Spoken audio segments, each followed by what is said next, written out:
+2 degree കഴിഞ്ഞ് ഇനി എന്ത്, ഹയർ സ്റ്റഡീസാണോ അല്ലെങ്കിൽ ഒരു ജോലിയാണോ നമുക്ക് പറ്റുന്നത് എന്ന് ചിന്തിക്കുന്ന ഒരു ടൈമാണ്. ഹയർ സ്റ്റഡീസ് ആകുമ്പോൾ നമുക്ക് എന്തൊക്കെയാണ് താല്പര്യം, ഏതൊക്കെ മേഖലയിൽ നമുക്ക് ബെറ്റർ ഓപ്പർച്യൂണിറ്റീസ്, ജോബ് ഓപ്പർച്യൂണിറ്റീസ് ഉള്ളത് ഏതാണെന്നൊക്കെ ചിന്തിക്കുന്ന ഒരു സമയമായിരിക്കും. ഇതെങ്ങനെ കണ്ടെത്താം? അല്ലെങ്കിൽ അവിടേക്ക് പോകുമ്പോൾ അല്ലെങ്കിൽ ജോലിക്ക് അന്വേഷിക്കുമ്പോൾ നമ്മൾ ഏറ്റവും കൂടുതൽ ഫേസ് ചെയ്യുന്നത് എക്സ്പീരിയൻസ് എന്ന് പറയുന്ന ഒരു വാക്കായിരിക്കും. നിങ്ങൾക്ക് എന്ത് എക്സ്പീരിയൻസ് ഉണ്ട്? അപ്പോൾ നമ്മളൊരു കോഴ്സ് തിരഞ്ഞെടുക്കുമ്പോൾ നമുക്ക് പഠിച്ച് കഴിയുമ്പോൾ നമുക്കൊരു എക്സ്പീരിയൻസ് കിട്ടുന്നതല്ല, മറിച്ച് നമുക്കൊരു സ്കിൽസ് ഡെവലപ്പ് ചെയ്യാൻ പറ്റുന്ന അല്ലെങ്കിൽ സഹായിക്കുന്ന ഒരു കോഴ്സ് തിരഞ്ഞെടുക്കാൻ പറ്റാം. ഇപ്പോൾ നമുക്ക് എക്സാമ്പിളായിട്ട് പറയുകയാണെങ്കിൽ BVOC പ്രോഗ്രാംസ്, നേഴ്സിങ്, BTech ഉള്ള നമ്മൾ ചെയ്യുമ്പോൾ നമ്മൾ പ്രൊഫഷണൽ കോഴ്സ് പഠിക്കുകയും അതിനോട് അനുബന്ധമായിട്ടുള്ള ജോലികൾക്ക് കയറാൻ പറ്റുമെന്ന് നമ്മൾ വിശ്വസിക്കുന്നു.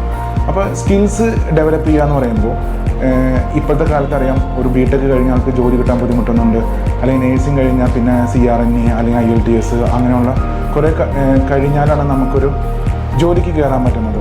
ഇപ്പോൾ സ്കിൽസ് ഡെവലപ്പ് ചെയ്യുക എന്ന് പറയുമ്പോൾ marketing skills, operation skills, customer service, documentation, അങ്ങനെ ഡിപ്പാർട്ട്മെൻറ്റ്സിൽ ഓരോരോ കമ്പനിയിൽ നമുക്ക് ഡിപ്പാർട്ട്മെൻറ്റ്സിൽ വർക്ക് ചെയ്യാനും അവിടെ ആ പൊസിഷനിൽ പെർഫോം ചെയ്യാൻ എന്തൊക്കെ സ്കിൽസാണ് വേണ്ടതെന്ന് മനസ്സിലാക്കി കഴിഞ്ഞാൽ നമുക്ക് ഇന്ന ഒരു പർട്ടിക്കുലർ ഇൻഡസ്ട്രിയിൽ മാത്രം ജോലി ചെയ്യാതെ ഏത് മേഖലകളിലേക്കും തിരിച്ച് കയറാൻ പറ്റും. ഇപ്പോൾ ലോജിസ്റ്റിക്സ് എന്ന് പറയുന്നത് ഒരു എടുക്കുകയാണെങ്കിൽ നമ്മൾ ലോജിസ്റ്റിക്സ് എന്ന് പറയുന്ന ഒരു വെയർ ഹൗസിലേക്കോ അല്ലെങ്കിൽ ട്രാൻസ്പോർട്ടേഷനിലേക്കോ മാത്രമല്ല, നമുക്കൊരു കമ്പനിയുടെ മാർക്കറ്റിംഗ് സ്ട്രാറ്റജീസ് പ്ലാൻ ചെയ്യാനും ഓപ്പറേഷൻ സ്ട്രാറ്റജീസ് പ്ലാൻ ചെയ്യാനും അത് കോർഡിനേറ്റ് ചെയ്യാനും അത് എക്സിക്യൂട്ട് ചെയ്യാനും നമുക്ക് സാധിക്കുക.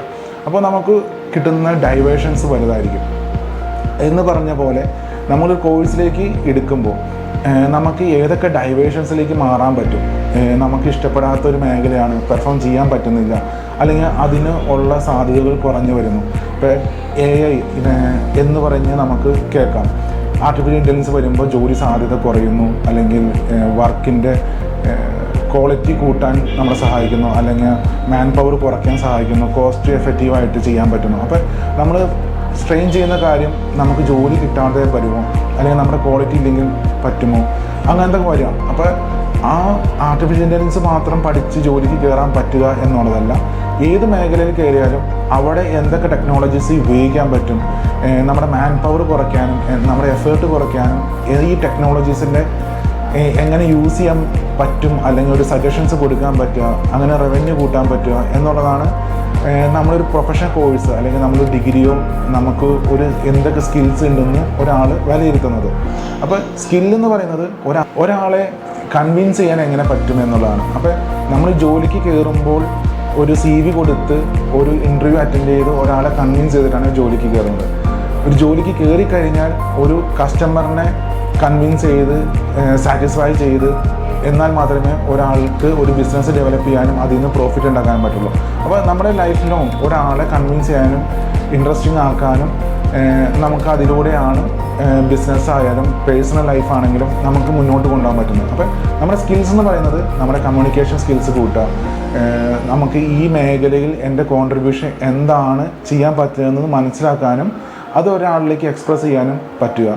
ഇതൊക്കെ ചെയ്യണമെങ്കിൽ നമുക്ക് തിയററ്റിക്കലായിട്ട് ഒരു ക്ലാസ് റൂം സ്റ്റഡിയിലൂടെ മാത്രം നമുക്ക് പറ്റില്ല, മറിച്ച് ഈ മേഖലയിൽ വർക്ക് ചെയ്യുന്ന സ്ഥലങ്ങളിൽ പോയി വിസിറ്റ് ചെയ്യാനും അല്ലെങ്കിൽ ആ നടക്കുന്ന മേഖലയിൽ വരുന്ന ചലഞ്ചസ് എന്താണെന്നും അവിടെ എങ്ങനെയാണ് അതിനെ ഓവർകം ചെയ്യാൻ വേണ്ടിയുള്ള പ്രൊസീജിയേഴ്സ്, ഇപ്പോൾ സ്റ്റാൻഡേർഡ് ഓപ്പറേഷൻ പ്രൊസീജിയർ എന്നൊക്കെ നിങ്ങൾ കേട്ടിട്ടുണ്ടാവും, അതേപോലെ ആ പ്രൊസീജിയേഴ്സൊക്കെ എങ്ങനെ ചെയ്യാം, അത് ഒരു കാണാണ്ട് പഠിച്ച് ഇംപ്ലിമെൻറ്റ് ചെയ്യുന്ന ഒരു പ്രൊസീജിയറല്ല, അല്ലെങ്കിൽ ഒരു സ്ഥലത്ത് നിന്ന് കോപ്പി ചെയ്ത് മറ്റൊരു സ്ഥലത്ത് പേസ്റ്റ് ചെയ്യാൻ പറ്റുന്നതല്ല. ഇപ്പോൾ നിങ്ങൾ ശ്രദ്ധിച്ചാൽ മനസ്സിലാവും, ഒരു സോഫ്റ്റ്വെയർ ഡെവലപ്പ് ചെയ്യുന്നു, അപ്പോൾ ഒരാളിരുന്ന് സോഫ്റ്റ്വെയർ ചെയ്യാനല്ല ചെയ്യുന്നത്, മറിച്ച് ഒരു കമ്പനിക്ക് അല്ലെങ്കിൽ കസ്റ്റമർക്ക് ആവശ്യമുള്ള കാര്യങ്ങൾ എന്താണെന്ന് മനസ്സിലാക്കി അവർ ഫേസ് ചെയ്യുന്ന ചലഞ്ചിനെ എങ്ങനെ ഈസിയായി ഹാൻഡിൽ ചെയ്യാം എന്നുള്ള രീതിയിലാണ് ഒരു സോഫ്റ്റ്വെയർ ഡെവലപ്പ് ചെയ്യുന്നത്. അപ്പം ഒരു സ്റ്റാൻഡേർഡ് ഓപ്പറേഷൻ പ്രൊസീജിയർ അല്ലെങ്കിൽ ഒരു ഡിപ്പാർട്ട്മെൻറ്റ് ഹെഡ് ഒരു മാനേജിങ് ലെവലിൽ ഒരു ചെക്ക് ലിസ്റ്റ് ഉണ്ടാക്കുന്നത് എല്ലാം അവിടെ നടക്കുന്ന കാര്യങ്ങൾ എങ്ങനെ ഓർഗനൈസ് ചെയ്യാമെന്നും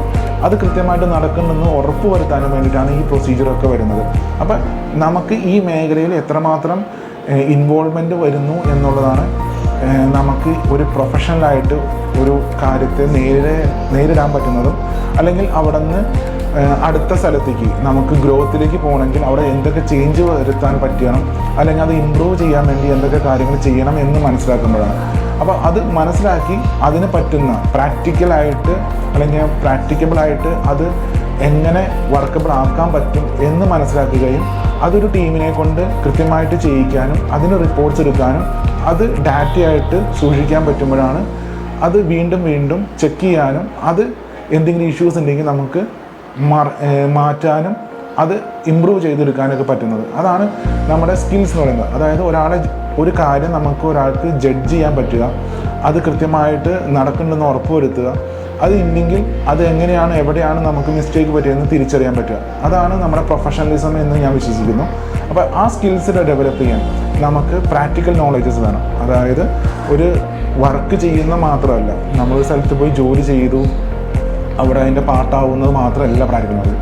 നമ്മൾ പഠിച്ച കാര്യങ്ങൾ അല്ലെങ്കിൽ പഠിക്കുന്ന കാര്യങ്ങൾ അത് എവിടെയൊക്കെ നടക്കുന്നു എന്ന് ഒബ്സർവ് ചെയ്യാനും, ഇന്നലെ വരെ എന്തൊക്കെയാണ് നടന്നത്, ഇന്ന് എന്ത് നടക്കുന്നു, നാളെ എന്തൊക്കെ ചേഞ്ചസ് വരുമെന്ന് മനസ്സിലാക്കാനും അതിനനുസരിച്ച് ഫ്ലെക്സിബിളായിട്ട് നമുക്ക് പ്രവർത്തിക്കാനും സാധിക്കണം. ഇപ്പം കുറേ പേർക്ക് ജോലി കിട്ടുന്നില്ല, അല്ലെങ്കിൽ പഠിച്ച കോഴ്സിന് അനുസരിച്ചുള്ളൊരു കോഴ്സ് അല്ലെങ്കിൽ ജോലിയിലേക്ക് പോകാൻ പറ്റിയിട്ടില്ല, അല്ലെങ്കിൽ ആ ജോലിക്ക് വേണ്ട കാര്യങ്ങൾ ഞാൻ പഠിച്ചിട്ടില്ല എന്നൊക്കെ എല്ലാവരും പറയും.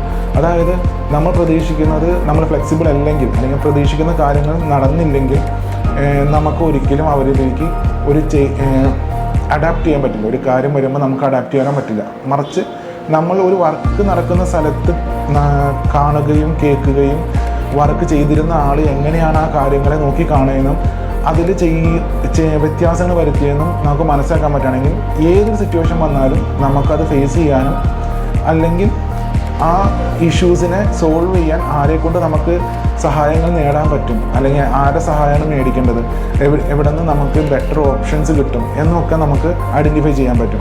ഇതാണ് നമ്മുടെ എക്സ്പീരിയൻസ് എന്ന് പറയുന്നത്. അപ്പോൾ നമുക്കൊരു കാര്യത്തെ ഫേസ് ചെയ്യുന്നത് മാത്രമല്ല, നമുക്ക് കിട്ടുന്ന ഡാറ്റയും കൂടിയാണ്. ആര് എന്ത് എപ്പോൾ എങ്ങനെ എവിടെയൊക്കെയാണ് ഉള്ളതെന്ന് നമുക്കൊരു ഡാറ്റാബേസ് നമ്മുടെ കയ്യിലുണ്ടെങ്കിൽ നമ്മളൊരു എക്സ്പേർട്ടായി മാറുന്നു.